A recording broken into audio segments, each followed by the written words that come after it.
So welcome, Colomban. Welcome to this first Opsealog podcast. So it's a pleasure to have you there. So you work for Opsealog since a few years now. You're the Foundry Manager at Opsealog, so it's the equivalent of Innovation Manager. Can you introduce yourself quickly so people that might not have heard of you know who you are, what you do, and what your background in the maritime also? Thank you very much for having me today. Indeed, I've been working for Opsealog for 3 years, but previously I was a seafarer. So I worked on a lot on the oil and gas industry, the offshore energy industry, renewable also. But I also had the chance to work on construction vessels, ferries, so passenger vessels, gas carrier, in the yachting industry too.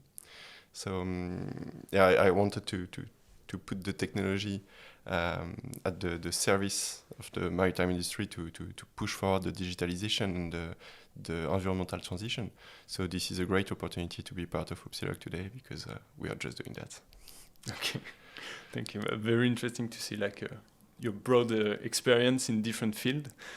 For me, when I started working in the maritime industry, for me it was just limited to shipping and a little bit like the cruise vessels, like to go to Corsica or Brittany or like England. But then I realized that there are like a way bigger world with all the oil and gas or energy part of the maritime that people don't know, but also all the cable laying vessels, internet and fishing. Finally it's a real ecosystem that is behind that. So did you choose to do that? Did you think of working in the maritime when you were young, when you were a kid, or where does it come from, your passion? Yeah, I grew up indeed in Brittany, so there is the sea all around. This is a wonderful place, and I had the chance to take the passenger vessel, usually every summer, but even sometimes in the winter, to go to Ireland. So I definitely wanted to become the captain of this ship, and like a lot of people. At the beginning, I thought that the maritime industry was just fishing and maybe for tourists and transporting stuff in container carrier. But the maritime industry is going way beyond that, and I discovered the service vessel. As you said, 99% of the communication, intercontinental communication, they are going through cable in the deep ocean, and this kind of the vessel, the kind of vessel that are putting this cable, that was actually what interested me. And I discovered also the energy industry, and I wanted to install wind farms and cables, power cables, because you have to install this kind of stuff. So I went to a small school, and they told me, so secondary school, they told me, okay, if you have time, you can just try to go to the French National Academy of Maritime. And so I tried, and I succeeded. So I jumped some steps and become officer at the beginning. Okay, well, very impressive. Because you had parent or family working in the field already, or you were the first of the family becoming a seafarer? I had a great father that was in the maritime. Ancestor. Yeah, I even didn't know that at that time. And yeah, we in France, we are a country. We are the only country having territories on 5 continents. We are the second largest maritime. We have the second largest maritime area in the world, but we don't know how we could work. What is this industry? The ocean is also science. There are plenty stuff to do, but we usually don't know that if you don't have parents in the field. So I rediscovered that because I was in love with the ocean, in love with what I was seeing when I was traveling as a passenger, a kid. Yeah, but it's true that France has a really a huge historical background related to maritime. I mean, everybody know that you learn that at school, but you don't really realize how vast it is. But do you feel that this this gift, not a gift, but what we have from our ancestors related to the maritime, do you think that with that on our shoulder, it's easier for us to become a seafarer? Do you mean that we have a long time experience in the maritime? Do you think our schools are better than others? Do you think we have infrastructures, we have ships that are more performing due to that? Or on the contrary, do you think it's like a weight we have to carry, and it's like a holding industry, and people are now discouraged to do that rather than back in the time? What's your feeling about or are we linked to this historical background? I think we have a cultural transition to operate in France because indeed I think it's often seen as a field dedicated to some elites, and it's maritime is a big history. We have a big maritime history, but this is not just history. This is also our future, and we have to change that. And vessels, yeah, we can talk about this sailing vessels and this famous discovery that great seafarers, French seafarers made, but we also the vessel are also high tech, the pieces of high tech, and when you go at the bridge today, you are just playing with joysticks, and there is a telecommunication everywhere, and a tactile screen, and so it's we have to separate the history and what it is today. This is not the same job. We are evolving in the same element, but we should not say that this is just reserved to some people that have parents in this, and they are carrying this heritage. This is a common heritage, in fact, and we should all assimilate that and go beyond. I think also that often the seafarer stories, when they are talking about what's happening at sea, and it's seen as a myth, and because you have a lot of experiences, even when you're really young, because you have responsibilities and you can see life and death on board. It's this kind of stuff can happen, and so when you're sharing these kind of stories, people usually don't believe you, and it can be seen as people are inventing, but we have to be transparent about all that and say, when you are 25, 24, you can be in the command of a ship that is carrying tens of millions of goods, and that's actual stuff, and you have a responsibility. Yeah, you can get huge responsibilities pretty quickly. Is it due to like a lack of manpower, or can it be perceived like this, or is it really because we are able now to train high-level officers more quickly, and to specialize people like for specific tasks that you can start doing right on the spot after only a few years of experience, because you have the knowledge and the capacities? Well, you can become officer with various paths, but mine was 3 years of studying with no vacation. Actually, when I had a vacation at school, I was going on board to learn a lot. So internship. Like sort internship. Of internship. You're cadet officer, and then you have 1 year of cadet officer. This is our 4th year, and then if you want, you can just keep doing your job as a seafarer, officer, or go back at school and become have the captain level. Of course, this captain level will be validated only when you will have enough seafaring time. So you have to go back at sea to validate the diploma that you get at school. Okay. And each time you have to do that. So Makes sense. you have a lot of responsibility because, of course, you're like sometimes 11 on your huge vessel of 300 meters. So 11 people in the middle of the ocean. Even if you're the least responsible of all, you're still way more responsible that you can be on shore usually. But you're not captain as soon as you left school.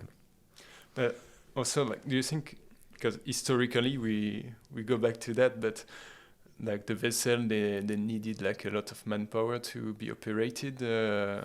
Now we train more like a technician, engineer that are able to maintain the ship that are more and more autonomous. Do you think this is harder now to be seafarer, to work in this field compared to? It's hard because with the new communication ways, you have a lot of information coming from the shore, so you have a lot to ingest. You have less people on board, so you have a lot of work and you have to stay awake around the clock. Okay. So you have to be careful about that. And you have a new technology on board that when they are failing, you have to know how it works. All the electronics, you have to be able to change electronic cards, etc. Sometimes to go in the code or do without that the old way and execute your mission.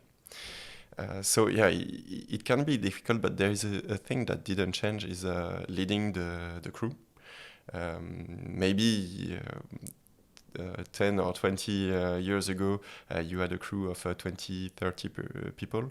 Now the crew is more 10 people. Or in the energy industry, of course, there are more people on board.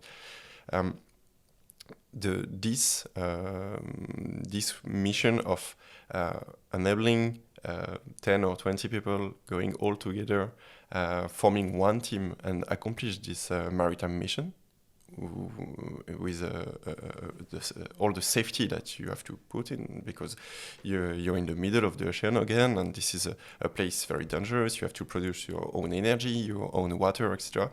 So leading this team is really hard work.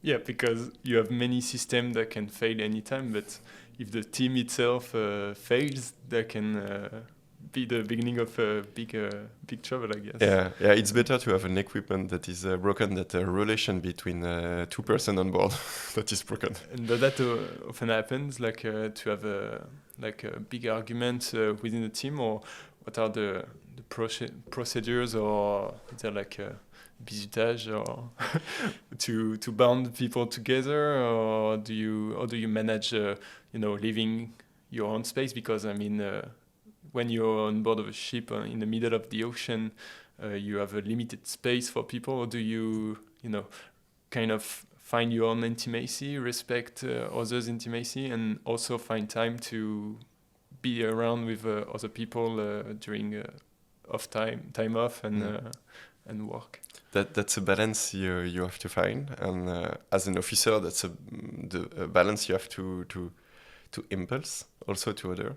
Now that people can go into their cabin at night and just watch for Netflix, it's more difficult to keep the crew together all the time and call them sometimes at 2 p.m. because we have the good weather window, and so we can put this jumper on the sea and etc. So when you didn't have Netflix, it was really easier, I think. But there are still arguments, and there are still time together, and of course you have to focus on that, to keep the people working together and helping each other. And yeah, I think this is the most important thing on board today. You had like good memories that you keep from your time at sea. Yeah. Like what are like? Do you have like I don't know, funny memories or funny stuff you've done or you made people do as an officer maybe like. Yeah, I'm or curious. even in the this is a kind of stuff that officers are doing to the crew to bound the people together. It's when you first cross the equatorial line. So they're playing with you, and it's quite funny. So you drink cocktails with the sea water, and I had a shower with diesel oil or that kind of stuff. But when you're with your colleagues like that, because this is their first time too, then you're building a relation that you're keeping all your life.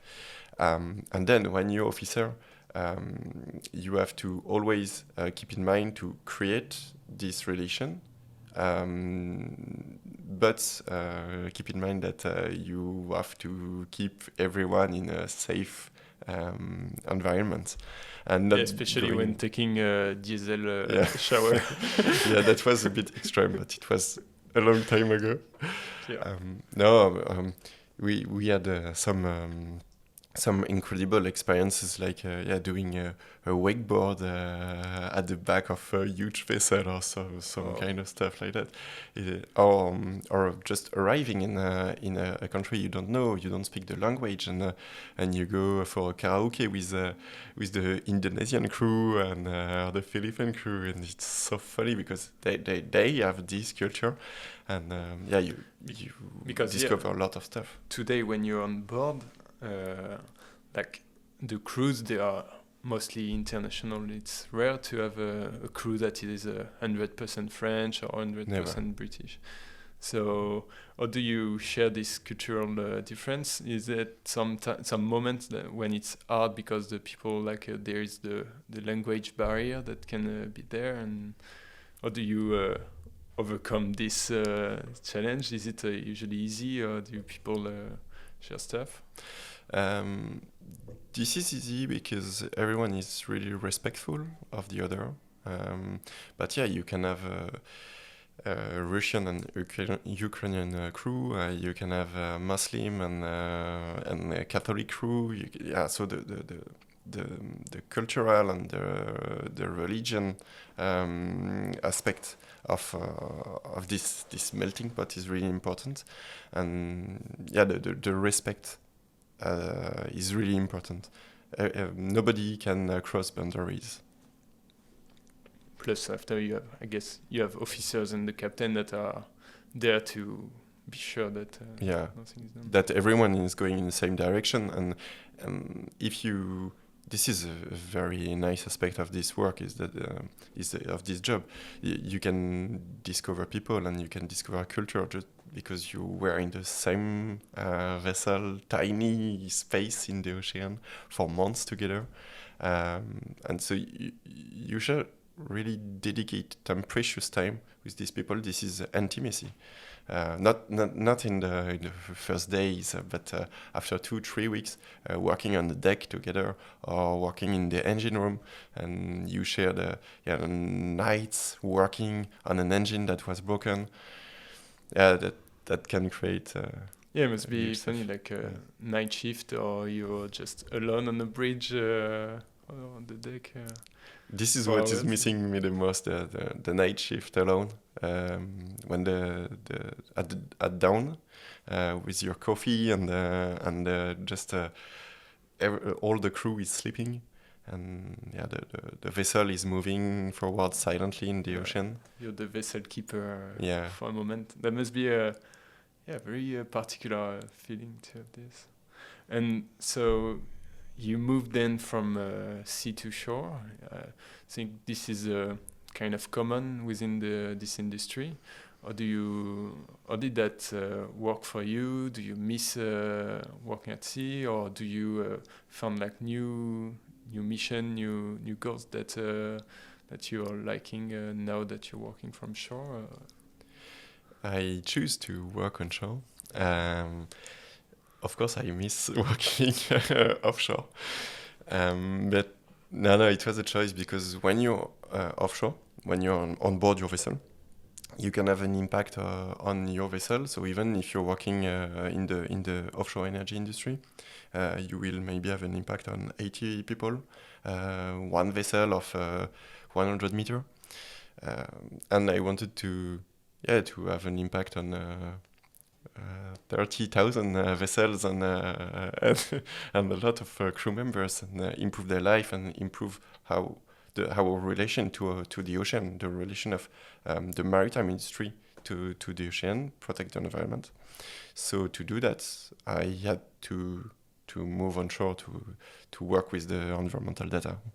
So that was definitely a choice. Because same. We at the beginning of the podcast we discussed the fact that we only know the small floating part of the iceberg, but there is even a bigger one under sea that is the onshore work related to maritime.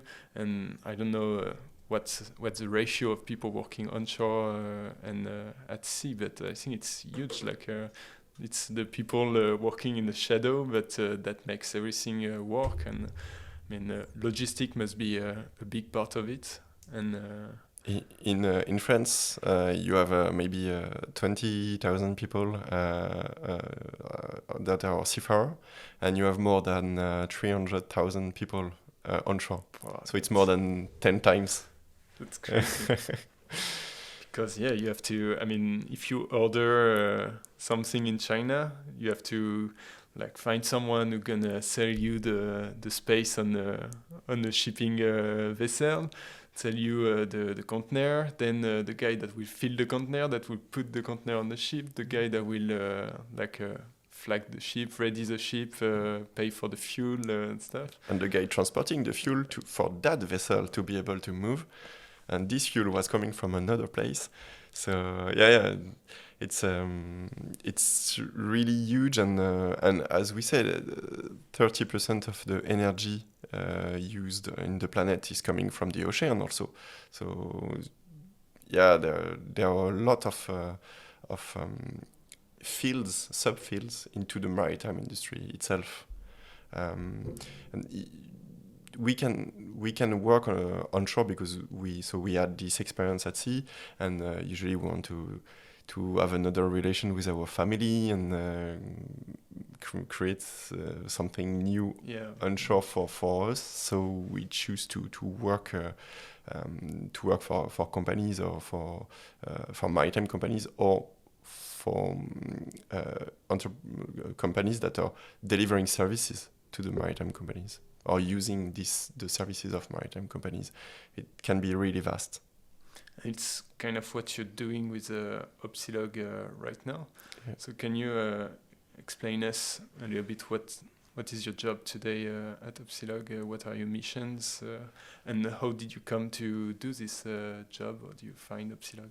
Yeah, Opsealog is a company that is actually delivering services to maritime companies. In 2013, I had a small job onshore. I had to aggregate environmental data to be able to consolidate all this data annually to deliver to the information of the impact of the company I was in to the shareholders.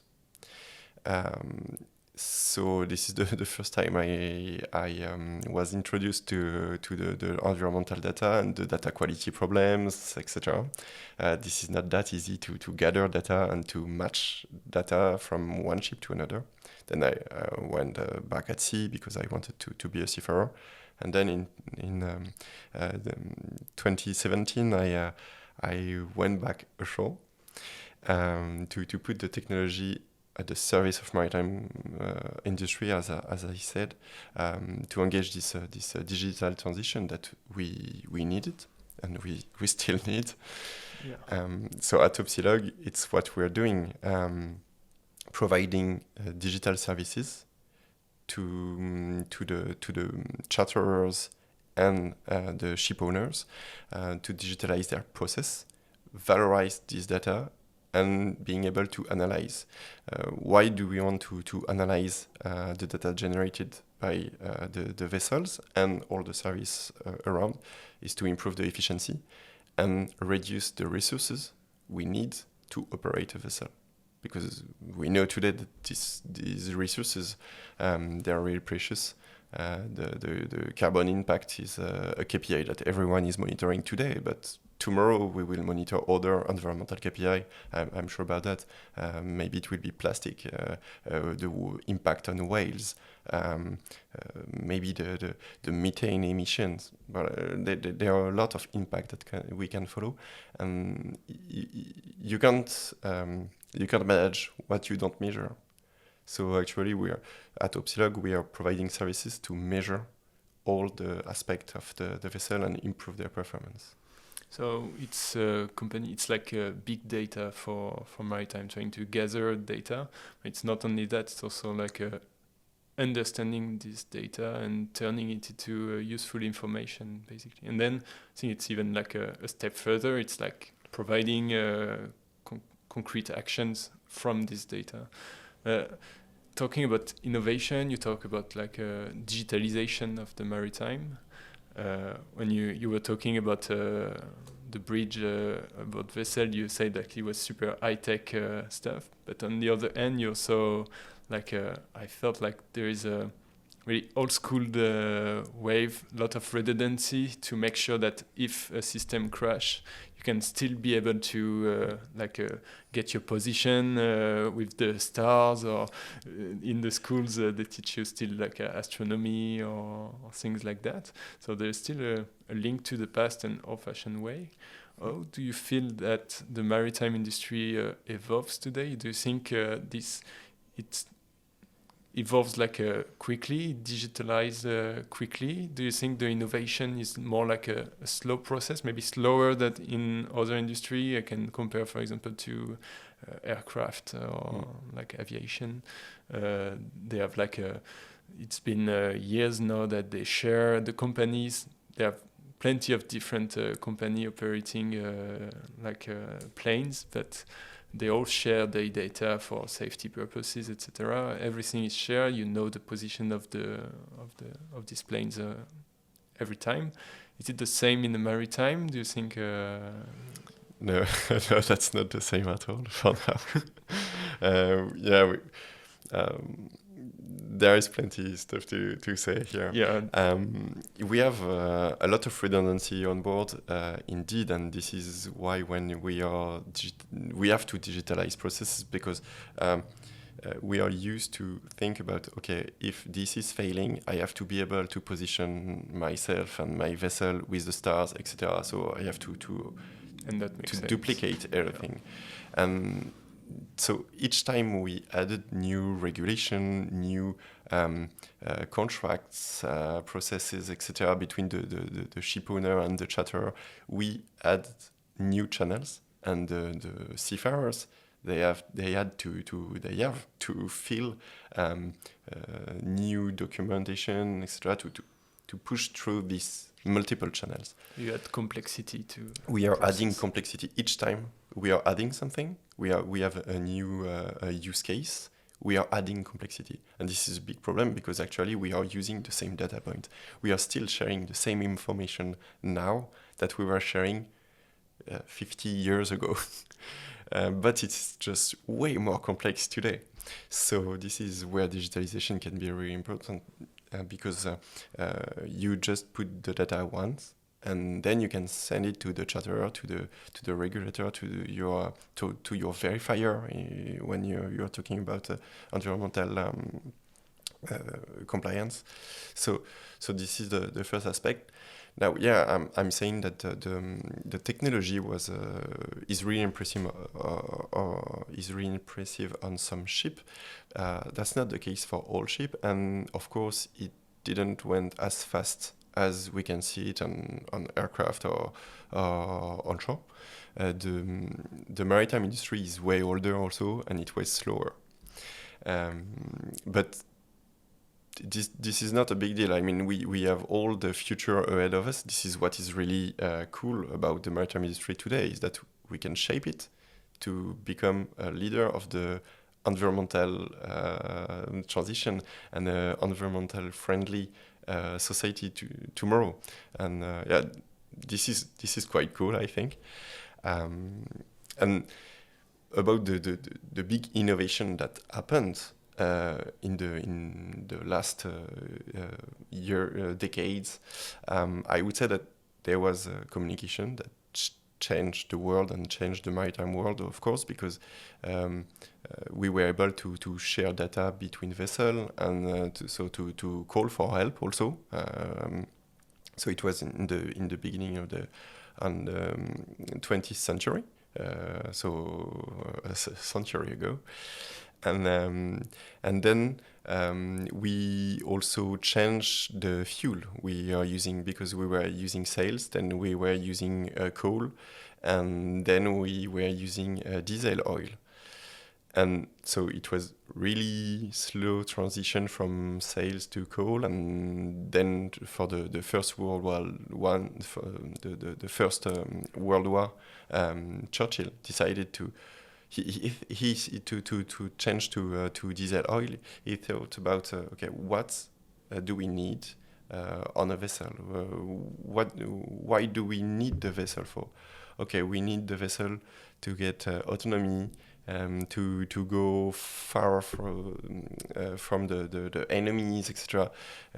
Okay, the problem is the coal. Let's change that. And today we can ask the same question: what are we searching for when we are thinking about improving our vessel? Are we searching for more space, more autonomy, more speed, and more environmental friendliness, so less impact? And these are the same question, and maybe I think it will lead to new propulsion, but also a new global usage of our vessels.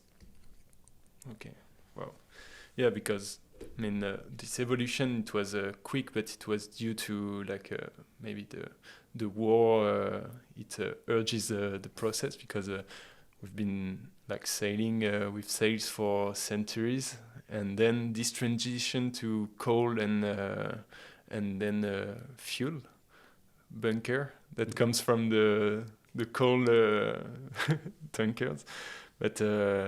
Yeah, that happens in only a century, but then I felt like, also from what you say, that these were the two last main innovation, but it was more than a century ago. So everything took place super quickly, and then it was super stable and nothing happened. And now that we start wondering about environment, there are new regulation coming on the market, there are taxes on carbon. I feel like everybody's kind of stressing out, saying, oh, we have to do something. Is it like a new propulsion? Is it a digital vessel, digital harbor? Is it new propulsion system, biofuels? Or is it digitalization that's gonna... So there are a lot of solutions on long term, mid term, or short term. And people, they don't know what to choose. They don't know which one are really reliable, which one are more like a vague concept that might exist in 10 years. So how do you, what would you advise to a ship owner or a charterer that needs to reduce its impact or make innovation for his fleet or ship? They have to think about the risk they are taking, and this is why historically we are not really proactive, and the maritime industry is evolving under constraint. And the main safety rules we put in place, it was because the Titanic, because of the Titanic disaster, and this is the same now, and it was the same for Churchill. It was because of the war that he had to choose something, to take a risk, and today we have this global warming and all the environmental constraint that we are putting on the ocean, on the earth. So we have to take some risk. But companies, of course, they have to answer to their shareholders, etc. Even if a lot of big companies are family companies, but so they have to be careful. But okay, going too far, too fast, thinking about a dream about the maritime industry could be fully digitalized in 10 years, maybe with a Starlink. The vessel will be 100% connected, and we will have all the sensors on board, all fully the data. Autonomous vessels. But do we need that? And is it not risky to think about it will be available in 10 years? And on the opposite, so the digital twin, we of course at Opsealog we know it. We are looking for that, and we are creating models about the vessel or every day extra. But we are in the digitalization and in the innovation field for the maritime industry. So this is our job to do that. For a maritime company, maybe for a lot of maritime companies, it's too soon. They are still with the paper, with the Excel file. So I would say that they have to think about, okay, what is the first step? Not thinking too far away, but what is the first step I could take? So what is the solution that could help me taking this step, and then accompany me all along the path to the environmental transition. So not thinking about acting to like realizing a dream, thinking about the dream, but just making the first step first. So yeah, I would say that digitalizing process, usually this is a nice step to take. Okay. Yeah, so going step by step and trying to really understand the needs at first, and like this. And it's like a nice example is that you can connect all the sensors of your vessel.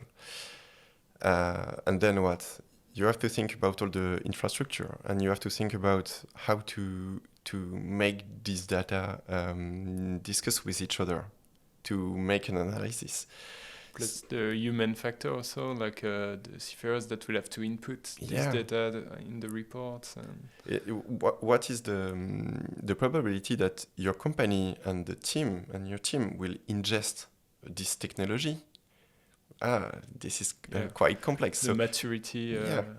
And if you're just thinking about, I will not connect sensors, but I will just take the consumption, the speed, or even the position, because you can define the speed with the position, and you select few data points, and it will be much easier to ingest for your company and for your team, and because you have to think about management of change all along.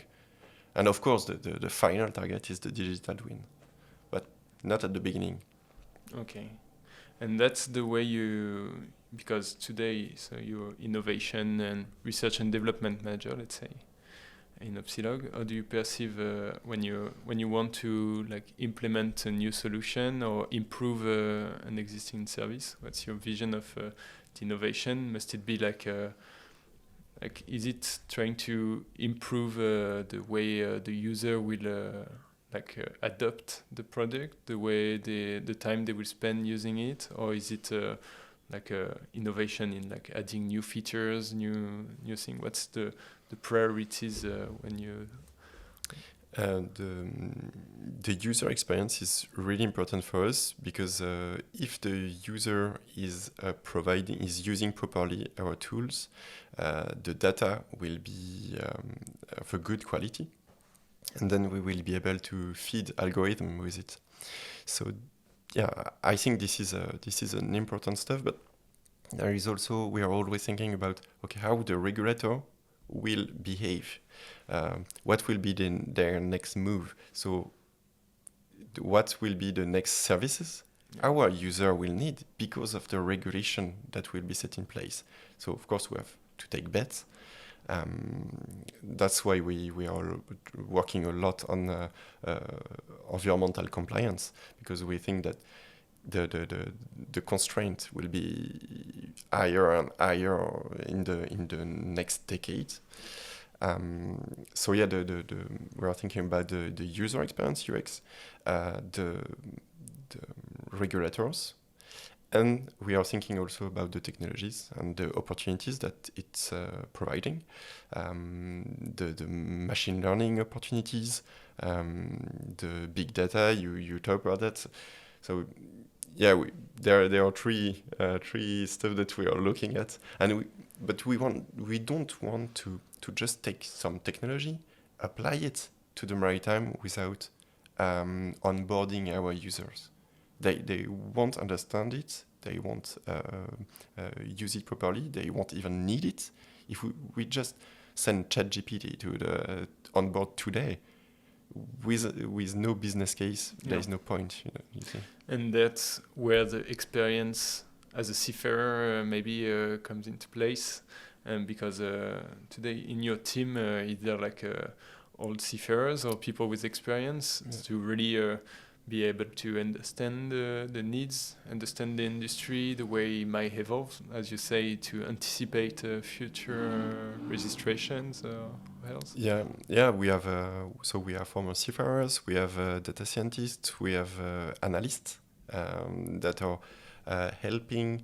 They are a bridge between the actual analysis, the data analysis, and the crews that are not trained to carry out analysis, and they cannot understand everything about maybe the data is telling. So they are like translators. So yeah, we have this team, and the message to this team is experiment. Please fail, try stuff, and then when we will have failed enough, we will have attained the perfect product. Okay, well, thank you. Very interesting. And I think that's all for my question. Do you have maybe stuff you want to recommend people, any recommendation, cultural recommendation, or maybe article you've read recently, or topics maybe we haven't covered yet you'd like to talk about? About the media recommendation, yeah, I'm using a lot of LinkedIn. I think it's really nice to follow inspiring people. Yeah, true, because you're seafarer, you work on shore at Opsealog, but you're also an influencer on LinkedIn. See that you post a lot. That's super impressive. So that's a desire you have to spread the maritime culture or experience that you have. Yeah, I think for the message on LinkedIn for the maritime industry is that the technological transition is really important, but if we don't have a cultural transition, there will be no use for the technology. As I said, for the seafarer, if you just apply a technology without bringing them, telling them what it could do and where we want to go, there is no point. So I want to onboard all these seafarers in this transition journey, and for the onshore people, I want to tell them that the maritime industry is not an obscure industry where they don't have their place. I really want to show them that we can also be transparent and yeah, invite them to come on board and see how it's working. Join this wonderful maritime industry, and let's improve the ocean together, because there are a lot also of pollution that is coming from the shore. There is the maritime industry, of course, is the backbone of the mondialization and the globalization. Sorry, and so the onshore world and the offshore world, they are really linked. And I want to build bridges between the two. And yeah, today the maritime industry is able to carry a lot of goods, to be the base to deep scientific operation. We can do plenty things. We can position a vessel with a precision of a few centimeters in the middle of nowhere. But we also require a lot of people to come, women to come in this industry. So this is why I'm trying to be really transparent about what we're doing. We want to welcome a lot of young people, take their ideas also to help us in this transition. I think we shouldn't remain within just ourselves. We have to be really open. We have the chance to have a sailing industry that is really in the process of being built and being a leader, a global leader in France. But we have to work also on hydrogen. We have to work on all the aspects that could help the maritime industry in its transition. So yeah, I want to welcome everyone to join this adventure.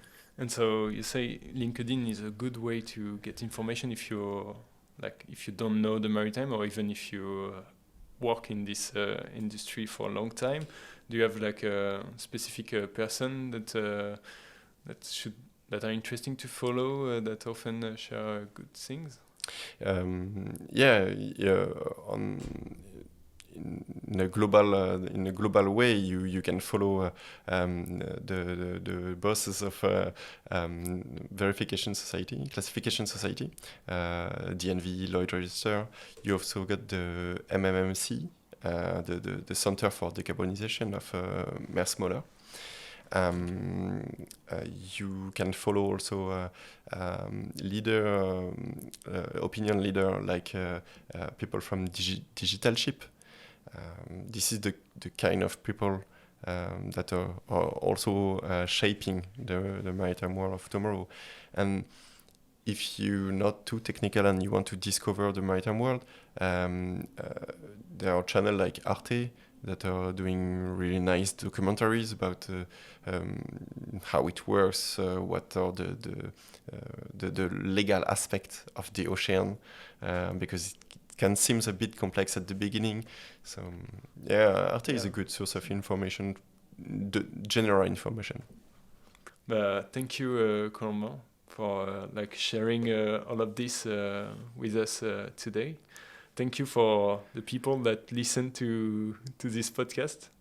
And I hope that this interested you, and that will share a little bit more that what we are doing in the maritime, what the people in this industry are doing every day, and all the topics that surround it that are fascinating. And if you have any question, you can just leave us a message on LinkedIn or by email, or just follow us on the different channel to discuss this together, or follow also Colomban and his channel on LinkedIn. He shares a lot of very interesting stuff there about the environment, the maritime in general.